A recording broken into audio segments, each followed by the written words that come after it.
Okay, what's a simulation? So in a simulation, essentially you're mimicking some process that happens in the universe, and we do these typically inside of a supercomputer. So a good example of a simulation that people might be more familiar with is when you look at the weather forecast, say, you might see sort of radar images of what the rain's going to be doing tomorrow afternoon. And how those work is weather forecasters take what the weather looks like now, and then they put that into a computer along with rules that govern how the atmosphere evolves. So how rain clouds form from water evaporating, and if you have the right physics put into your computer, then you can make good predictions for what the weather should be like tomorrow based on what it's like today. And so that's a simulation of our atmosphere. Now, what can we learn from simulating the universe?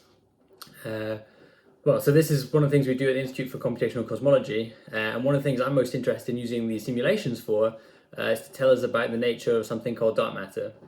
So we have fairly strong evidence that about 5/6 of all the mass in the universe is not the kind of regular material that you or I are made of, but is this kind of more mysterious substance called dark matter. And we know quite a bit about it. In particular, we know it has to weigh something because we see its effects through gravity on the things that we can see. And we also know that it can't interact strongly with regular material, or else it would have been much easier to discover it. So yeah, that's what we do know about dark matter, but there's lots that we don't know about dark matter. And one of the ways we can find out more about the dark matter is by simulating universes, and in those different universes, putting in different models for the dark matter. So yes, you can run one simulated universe in which the dark matter has this set of properties, another universe in which dark matter has a different set of properties, and then you can go and compare those two universes and work out which one looks more like the universe we observe with our telescopes. And in doing that, you can work out what the dark matter in our real universe probably looks like. Okay, what is a galaxy? Well, a galaxy is a large collection of stars. People may be familiar with the name of our own galaxy, the Milky Way. But that's not the only way, that's not the kind of only example of a galaxy. Galaxies come in all different shapes and sizes. The Milky Way is what's known as a spiral galaxy, and the Andromeda Galaxy, our kind of nearest big neighbour, looks quite similar. But there are other galaxies that look really quite different. So there's much smaller galaxies, we call those dwarf galaxies. There are these massive elliptical galaxies that look a bit more like a football or a rugby ball. They're kind of just elliptical shape without any clear spiral arm structure. And then, galaxies themselves are not sort of just distributed randomly throughout the universe. Galaxies themselves cluster together. And so one of the things I'm interested in, what are called clusters of galaxies, or galaxy clusters. And galaxy clusters typically host hundreds or thousands of galaxies, all orbiting around one another. How did I become an astrophysicist? I guess I kind of fell into it. I was really interested in maths at school, and I knew I wanted to either study maths or physics at university. Ended up studying physics, but with quite a lot of maths kind of mixed in there, and decided that just the physics that I got on best with, I was most interested in, was both sort of particle physics and astrophysics.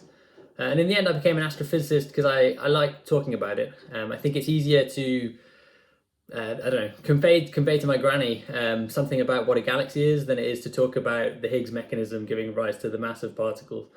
So I find that particle physics, it's fun, but it's maybe really hard to understand. It's hard to understand for the general public. Whereas one of the things I really like about astrophysics is I think people have a bit of intuition for how it works. Okay, why is astronomy important? So I think astronomy is important for a number of reasons. If we turn back to the question of the nature of dark matter, which I'm interested in, I think it's, given all we know about dark matter, it's probably unlikely that we're going to have a kind of revolution in technology once we know what dark matter is made of, the same way we had when, for example, the electron was discovered. But I guess, never say never. At the time when people were playing with electrons in the late 1800s, I don't think anyone knew that in just over 100 years everyone was going to have a smartphone that they would be playing with. Beyond that, I think for me the reason I'm interested in astronomy, or why I think it's important, is just that it answers some of the kind of the most fundamental questions that I think most of us do find interesting. So for example, why are we here? Where do we come from? Why does the universe look the way it does? I think those questions are basically what astronomy and cosmology in particular are really trying to answer. And so I think they're of almost sort of universal interest. And finally, actually, no, scrap that.